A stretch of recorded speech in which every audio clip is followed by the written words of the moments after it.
São imagens de satélite que os Lewa veem, certo? Dos caras maus carregando os barcos com drogas.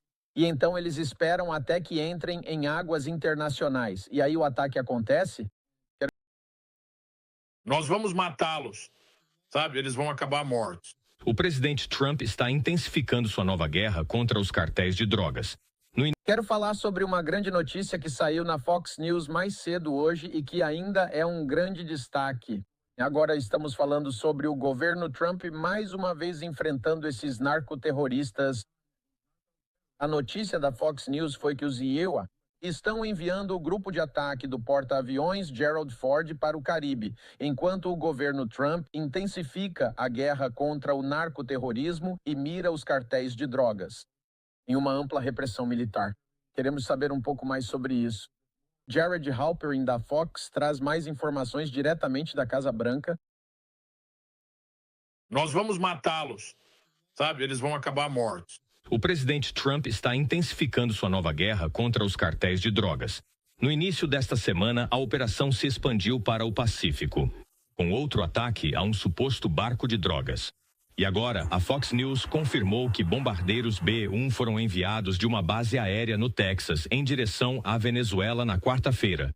O presidente diz que vai pedir aprovação do Congresso antes de atacar os cartéis em solo. Acho que é uma boa ideia, Pete. Você vai ao Congresso, conta sobre isso. O que eles vão fazer? Vão dizer, não queremos parar as drogas entrando no país. O presidente afirma que há apoio entre legisladores para missões em terra, com alguns dizendo que, como comandante em chefe, ele pode enfrentar essa luta contra traficantes. Ele os designou como organizações terroristas estrangeiras. Então, o presidente tem autoridade para fazer isso.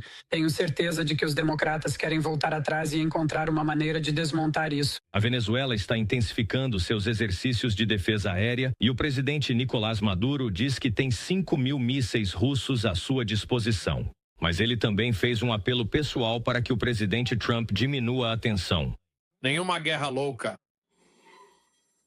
Por favor, por favor, por favor. Sem paz, paz para sempre. Paz para sempre. Enquanto isso, alguns EUA, unidades militares, estão aprimorando sua guerra na selva, enquanto o presidente considera suas opções. Esta selva é única, é lindo, mas representa um campo de treinamento que realmente desafiará a todos. E na sexta-feira, o Pentágono confirmou outro ataque a um suposto barco de drogas no Caribe. Este é o 10º navio atingido desde setembro na Casa Branca. Jared Halpern, Fox News. Tudo bem, Jared, obrigado por isso. Vamos continuar nossa cobertura aqui de uma das principais histórias que temos acompanhado para você. Vamos trazer nosso próximo convidado. Vocês o conhecem muito bem aqui, um amigo do Live Now da Fox, Hal Kemper. É ótimo ter você aqui novamente, um analista de segurança nacional para ajudar a esclarecer tudo. E, Hal, vamos preparar isso para muitos dos nossos espectadores. Em que consiste esse grupo de ataque? Bem, Mike, o que o grupo de ataque... Consiste em um grupo de pessoas tentando obter. O grupo já está pronto como anfíbio. Com uma unidade expedicionária marinha, é um grupo menor, só algumas embarcações. Mas tem uma unidade de expedição marítima com cerca de 2.200 fuzileiros navais, que tem um batalhão de cerca de 700 fuzileiros navais, um batalhão de infantaria, com alguns itens adicionais. Tem um esquadrão multifunção e também possui um elemento de comando bastante robusto. E tem um monte de outras coisas incluídas ali. É um grupo muito capaz, embora limitado, mas ótimo para incursões. Se você está fazendo incursões anfíbias ou qualquer tipo de operação desse tipo, essa é uma das especialidades deles. É isso que eles podem fazer. Então isso ficou parado na costa por algum tempo. Agora, além disso, você tem os F-35 que foram enviados para Porto Rico. E agora você tem o Gerald R. Força-tarefa da Ford Carrier entrando em ação. Gerald R. A Ford é uma das transportadoras mais avançadas que temos. Capacidades tremendas, com aeronaves de asa fixa, aeronaves com rotor, coisas que eles podem produzir a partir dessa plataforma tremendamente capaz. Esse é o tipo de coisa que você quer trazer se estiver pensando em uma campanha aérea significativa. E isso é uma das coisas que eles podem estar considerando. Eles estão reforçando isso. E, claro, alguns dias atrás, eles voaram com os B-52, um voo que foi até lá e circulou a Venezuela. E, claro, como foi noticiado, Acabamos de ter 2 bombardeiros B-1, B-1B voando na costa.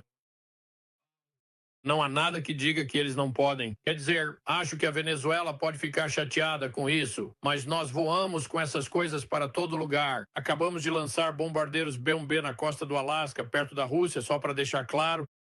Então temos essas capacidades. Acho que agora estamos demonstrando essas capacidades. E tudo isso por trás de uma recompensa de 50 milhões de dólares americanos. Sobre alguém entregar Maduro, o presidente da Venezuela, para a prisão, tudo bem. E então há essa enorme demonstração de força. E há muita gente pensando que alguém do círculo íntimo dele pode olhar para isso e pensar: acho que agora é um bom momento para talvez fazer alguma coisa. Então, colocando muita pressão sobre o regime como um todo, por assim dizer, não apenas sobre o próprio Maduro. Esse dinheiro à vista parece, sabe? A cada dia que você está lá na Venezuela, provavelmente ficando cada vez mais atraente conforme os dias passam. Mas, Raul, quando falamos dessas campanhas aéreas, existe alguma chance de que as campanhas possam acontecer também por terra? Você Sabe, isso é interessante. Até agora, o que vimos foram ataques no mar e não vimos a derrubada de aeronaves de tráfico de drogas. E possivelmente porque você sabe, quando você olha para um semissubmersível, não há outro propósito para ele além de transportar drogas. É isso. Tudo bem. E quando você olha para esses barcos rápidos, você pode olhar para dentro e ver as drogas carregadas lá dentro. Então, elas são bem fáceis de identificar e correspondem a outras inteligências que possamos ter. Aeronaves. Não vimos nada sobre isso, não sei se vão investir em aviões grandes, mas as drogas vêm de algum lugar, vêm da terra. Nós designamos esses narcóticos ou essas, eu diria, organizações de tráfico de drogas como grupos narcoterroristas. Eles são grupos terroristas. Estamos usando as mesmas regras de engajamento que tínhamos com o ISIS e a Al-Qaeda, ou seja, se os avistarmos, nós os atacamos. E o presidente Trump deixou bem claro que está considerando isso. Sabe, ele meio que está dizendo, sabe, estamos considerando isso. É uma daquelas coisas em que você pode pensar. Ele deixou bem claro que está pensando em realizar ataques. Agora, se fizermos um ataque no território soberano de outra nação, tecnicamente isso é um ato de guerra. No entanto, a questão com a Venezuela é como eles responderiam. Eles não vão atacar os Estados Unidos. Quero dizer, pelo menos não de forma convencional. Eles não podem nos atacar porque estão lá embaixo no fim do Caribe. Então não é como se eles fossem enviar um exército para invadir os Iguam. Isso simplesmente não vai acontecer. Eles poderiam, talvez, patrocinar ações terroristas, coisas desse tipo, mas nós temos uma força tão capaz lá que, francamente, se colocássemos todo esse poder de fogo no país, se realmente chegasse a esse ponto, francamente, há uma grande chance. Veríamos mudança de regime lá antes de qualquer ataque significativo do sul para o norte. Agora, o único receio que eu realmente tenho quanto a isso é que eles têm muitos mísseis antiaéreos russos, muitos chamados manpads, sistemas portáteis de defesa aérea que carregam no ombro. Eles têm outros mísseis de defesa aérea maiores e mais capazes. Então, eles têm muitos desses lá embaixo. E, claro, o receio é que, se você estiver realizando ataques aéreos, um desses mísseis possa, você sabe, superar nossas medidas defensivas e possivelmente derrubar uma aeronave. Então, essa seria a minha grande preocupação com tudo o que estamos fazendo lá. Mas, sabe, há muitas maneiras de fazer isso, mais ou menos, não quero dizer assimetricamente, mas é mais ou menos assim. Há muitas coisas que podemos fazer com ataques aéreos, pequenos ataques, coisas assim, que poderiam derrubar e desestabilizar completamente o regime. E acho que esse é parte do raciocínio por trás disso, e parte disso é aberta, parte é encoberta. Agora bem, nos pinte um quadro de como tudo isso realmente se desenrola. É assim? São imagens de satélite que os Lewa veem, certo? Dos caras maus carregando os barcos com drogas. E então eles esperam até que entrem em águas internacionais. E aí o ataque acontece? Quero dizer, como tudo isso se desenrola? Eles sabem desde o momento em que estas coisas estão sendo fechadas? Bem, é uma visão das artes clandestinas, se preferir. Tudo bem. É tudo inteligência de origem. Sim, você tem satélites, você tem aviões, você tem De todos os tipos, às vezes você tem fontes de inteligência humana no local. Você tem uma variedade de meios diferentes para unir tudo isso. Você reúne tudo, compila todas essas informações de inteligência e faz uma análise. Agora, é diferente. Nesse tipo de situação, nos Estados Unidos, nos EUA e na linguagem doméstica, por assim dizer, normalmente dizemos, sabe, se você levar isso a um tribunal e eles provam, além de qualquer dúvida razoável, que alguém é culpado, esse não é o mesmo padrão em guerra, conflito global ou questões de segurança nacional. Quando temos informações suficientes para fazer uma determinação razoável de que é isso mesmo, então essa é a decisão tomada. Sim, isso é um barco de drogas. Está transportando narcóticos perigosos. Nós meio que elevamos a descrição de narcóticos perigosos como representando uma ameaça clara e presente à vida dos norte-americanos e mudamos a nossa linguagem. É interessante quando você os vê falando sobre interceptar um barco de drogas, seja um barco rápido ou um semi-submersível. Eles dizem, por exemplo, que há drogas suficientes ali para matar 25 mil, 50 mil, ou seja lá quantos americanos. Isso realmente muda o contexto da ameaça que essas drogas representam. E você tem que lembrar que com coisas como o fentanil, já ouvi números dizendo que 100 mil americanos morrem todo ano por causa do fentanil. Então é apenas uma forma diferente de pensar, uma maneira diferente de descrever a ameaça das drogas. E claro, mudar os cartéis de drogas de organizações criminosas para organizações terroristas. E ao fazer isso, eles conseguem usar nossos meios de inteligência que normalmente utilizamos para a segurança nacional militar. Ao fazer algo que atinge o que antes era chamado de grupo criminoso não terrorista. Agora estamos fazendo coisas que você provavelmente conhece, vindas de operações no sul da Ásia e Oriente Médio, lidando com organizações terroristas tradicionais. Agora, Raul, você sabe, isso já aconteceu em 10 operações de apreensão até agora em águas internacionais. Quem vai ser o 11º e quem diz, ok, quando eles são escolhidos para ser o 11º nesse barco? Sabe, eles se sentem bastante confiantes quanto a isso. Como pode? Como eles conseguem, neste ponto, continuar enviando essas pessoas sabendo que praticamente elas não vão voltar? Bem, as organizações de tráfico de drogas e os narcoterroristas não têm problema nenhum em mandar pessoas para fazer esse tipo de coisa. Olha, eles sacrificam pessoas em carregamentos o tempo todo. Quero dizer, como você sabe, passei anos trabalhando com a DEA, na época era chamada de US, Customs, FBI, outras organizações na guerra contra as drogas, e víamos constantemente eles literalmente mandando um MOP, como chamávamos, alguém que basicamente é uma mula, se preferir, seja dirigindo um caminhão ou qualquer outra coisa. E eles sabiam muito bem que basicamente iriam sacrificar essa pessoa como um peão e que ela seria pega. E enquanto estamos ocupados com isso, em outro lugar, eles provavelmente estão movimentando uma grande carga enquanto nossa atenção e recursos estão desviados. Neste caso, o que fizemos foi, e isso é uma coisa que podemos fazer, temos capacidades tremendas para realmente rastrear coisas no domínio marítimo, e especialmente quando colocamos esse tipo de intensidade, o conjunto de forças que temos com radares, aeronaves, tudo mais, se algo se move na água lá embaixo, conseguimos basicamente chegar lá, identificar e então trazer muitos outros recursos para identificar exatamente o que é e depois correlacionar isso com qualquer inteligência que possamos ter de outros meios para nos dizer se aquilo é um barco de tráfico de drogas, um semi-submersível ou qualquer outra coisa.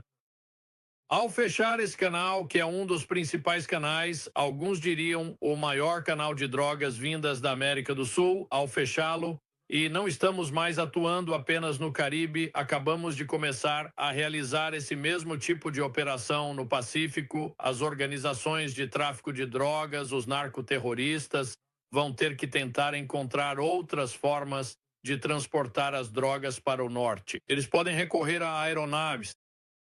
Acho que se tivéssemos informações sólidas de que havia uma aeronave transportando drogas, e você sabe, e haveria muitos parâmetros sobre o que mais ela poderia estar transportando ou talvez circunstâncias atenuantes. Possivelmente poderíamos fazer algo a respeito disso. Eles podem tentar transportar as drogas por terra, mas o problema é que no sul do Panamá, sabe? Eu costumava servir no Panamá, numa área chamada San Blas. Na verdade, agora tem um novo nome, mas é uma área que muita gente não percebe. Quando você vai para o sul, não dá para pegar uma estrada até a América do Sul. Ela simplesmente termina, e é ali que termina. E é um tipo de selva selvagem, uma área pantanosa e muito perigosa. Muitas coisas que podem te matar naturalmente, mas também muitas gangues e outras coisas que podem te matar. É um grande corredor para pessoas carregando coisas nas costas e indo para o norte. Mas é difícil carregar grandes cargas de drogas por lá porque simplesmente não há estradas. Você não pode colocar em um caminhão grande e dirigir até lá. Você não pode esconder em um vagão de trem ou algo assim. É simplesmente uma característica do terreno muito limitante que eles não conseguem superar. Então isso os forçaria a mandar mais coisas por esse caminho. E essa é uma forma muito limitada de fazer isso, que é outra maneira de dizer. Isso realmente vai restringir a capacidade dos cartéis de ganhar dinheiro. E esse é outro ponto de pressão. Ou seja, se os cartéis sentirem que o que quer que o Maduro esteja fazendo está ruim demais para os negócios, os cartéis podem, de repente, dizer, sabe, talvez a gente precise apoiar o Maduro e talvez isso alivie um pouco da pressão. E tenho certeza de que há pessoas que planejaram isso, calcularam e provavelmente estão pensando exatamente isso. Isso é tão interessante. E quanto tempo dura uma operação? Será que o Ford poderia estar lá no Caribe? Quanto tempo pode ficar lá embaixo? E quanto tempo pode durar? Sim, bem, podem ser semanas. Acho que teoricamente pode levar meses, mas você não vai conseguir mantê-lo lá para sempre, porque temos outros compromissos ao redor do mundo. Uma das coisas que tem aliviado a pressão sobre nossos navios é o que aconteceu no Oriente Médio. Agora que há um cessar-fogo em Gaza, estamos tentando ver como isso se reflete no que está acontecendo no Golfo de Aden e no Mar Vermelho. Com os Houthis, isso tem consumido muitos dos nossos recursos, incluindo porta-aviões cobrindo essa contingência. Então, à medida que isso diminui, isso libera nossa capacidade de trazer uma força-tarefa de porta-aviões para o Caribe e, potencialmente, mantê-la lá por algum tempo. E nós poderíamos fazer isso. Vamos ver quanto tempo isso vai levar. Quero dizer, pode haver coisas acontecendo das quais não fazemos ideia. Coisas que estão acontecendo, você sabe, de forma encoberta, que simplesmente não sabemos, os pontos de pressão, por assim dizer. E, portanto, as coisas podem mudar. E quando as coisas mudam assim, elas podem mudar de forma bastante dramática. Sabe, eu me lembro de algumas grandes mudanças na América do Sul e na América Central ao longo dos anos, onde, você sabe, Somoza na Nicarágua e essas coisas. E certamente vimos, por exemplo, Allende no Chile e outras coisas que aconteceram ao longo de muitos anos, onde de repente há um ditador ou alguém que está no comando e você diz, isso nunca vai mudar. Então, de repente, do dia para a noite, tudo acabou, tudo mudou. E você pensa, bem, acho que as coisas mudam e isso pode acontecer. E isso definitivamente pode acontecer na Venezuela. E, Raul, essa é a primeira vez em muito tempo que você se lembra de um porta-aviões importante não estar no Oriente Médio agora? Sabe, isso é meio estranho. É sim. Nós já tivemos porta-aviões em operação. Tivemos porta-aviões em operação no Mediterrâneo, no leste do Mediterrâneo, durante muitos dos acontecimentos envolvendo o Hezbollah, certamente tudo o que está acontecendo com o Irã. Mantivemos uma presença naval bastante significativa lá. E, obviamente, com os Houthis e tudo o que eles estão fazendo lá embaixo, você sabe, Estreito de Bab al-Mandeb, o Mar Vermelho.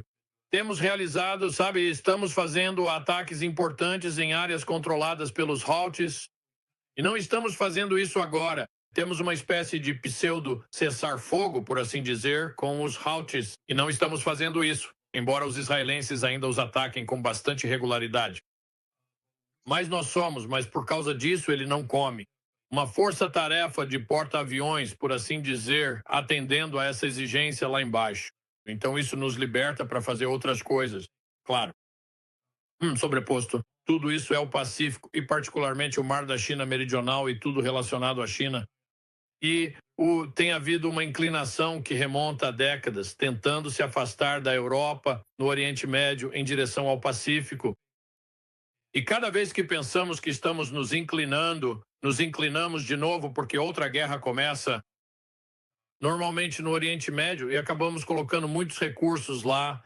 Então, este é um daqueles momentos em que temos a chance de posicionar uma força-tarefa de porta-aviões lá embaixo. Tudo se alinhou para fazermos isso. E para Maduro, para você sabe, bem antes de entrarmos, de trazermos você sabe, mostramos o trecho da Fox News. O que você achou dos treinos do Jungle Warrior que alguns estavam fazendo lá na Venezuela? Você fala sobre o que os venezuelanos fazem em Venezuela? o que estávamos fazendo lá no sul. Bem, na verdade, reabrimos o Forte Sherman no que costumava ser chamado de Zona do Canal, no Panamá. E aquela era a nossa área de treinamento na selva lá embaixo. E você sabe, eu estava estacionado no Panamá, passei algum tempo na Zona do Canal. Infelizmente, não tive a oportunidade de passar pelo treinamento de selva do Fort Sherman, mas começamos a fazer isso novamente. E sabe, um treinamento fantástico. Vou te dizer que há mais coisas lá embaixo que podem te matar, falando naturalmente do que você pode imaginar. Parece que tudo pode te matar ou te colocar no hospital, ou algo assim.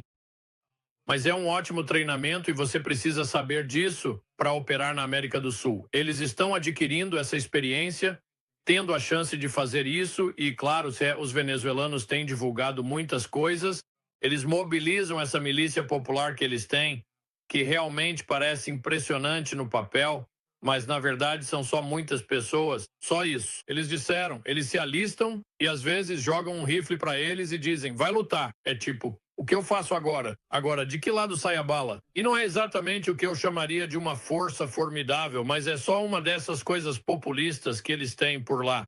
Mas eles deslocaram várias de suas forças militares. Por razões que ainda não entendi direito, eles as moveram para o norte e para ilhas na costa. E eu só olho para isso e penso, tudo bem, se você achava que era dali que viria um ataque, ótimo. Isso só me mostra onde você está e seja o que for que façamos, vamos contornar você. E não é a primeira vez que fazemos isso. Isso é a guerra de manobra em sua melhor forma. Então é mais ou menos isso que estou prevendo, se fizermos coisas desse tipo. Podemos realizar uma série de ataques ou incursões muito perturbadores e provavelmente outras ações que desestabilizariam o regime e poderiam causar uma mudança. E novamente, lembre-se, este não é um governo que reconhecemos. Aquela eleição que colocou Maduro no poder, houve uma em que ele perdeu por todas as outras contagens, exceto pela dele. Ele perdeu completamente aquela eleição. Ele não é um líder legítimo aos nossos olhos. Não sentimos que ele representa o governo. Sentimos que o vencedor daquela eleição foi basicamente forçado a sair do país, por assim dizer, e, portanto, não o vemos como um chefe de Estado legítimo. E gostaríamos de vê-lo entregue. Seria ótimo vê-lo responder à justiça, enfrentar todas as acusações de tráfico de drogas e tudo mais que existe contra ele. Então, isso pode acontecer.